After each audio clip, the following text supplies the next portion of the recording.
Have you ever wondered how digital clocks work? Well, it's actually quite fascinating.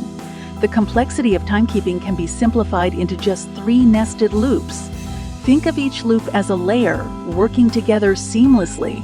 Let's break it down. Starting with the outermost loop, it's responsible for tracking the hours. This loop ticks once every hour. Its main job is to increment the hour count and reset the minutes and seconds to 0 when the hour changes. Moving inward, we have the middle loop. This loop oversees the minutes and triggers once every minute. It adds a minute to the count and resets the seconds to 0 at the start of each minute. Finally, at the core, we find the innermost loop. This loop is dedicated to tracking the seconds. With each passing second, it takes charge and increases the second count.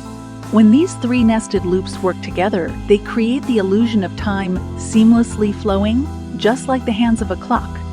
It's a brilliant abstraction, but in reality, a clock is a symphony of complex mechanisms working in harmony.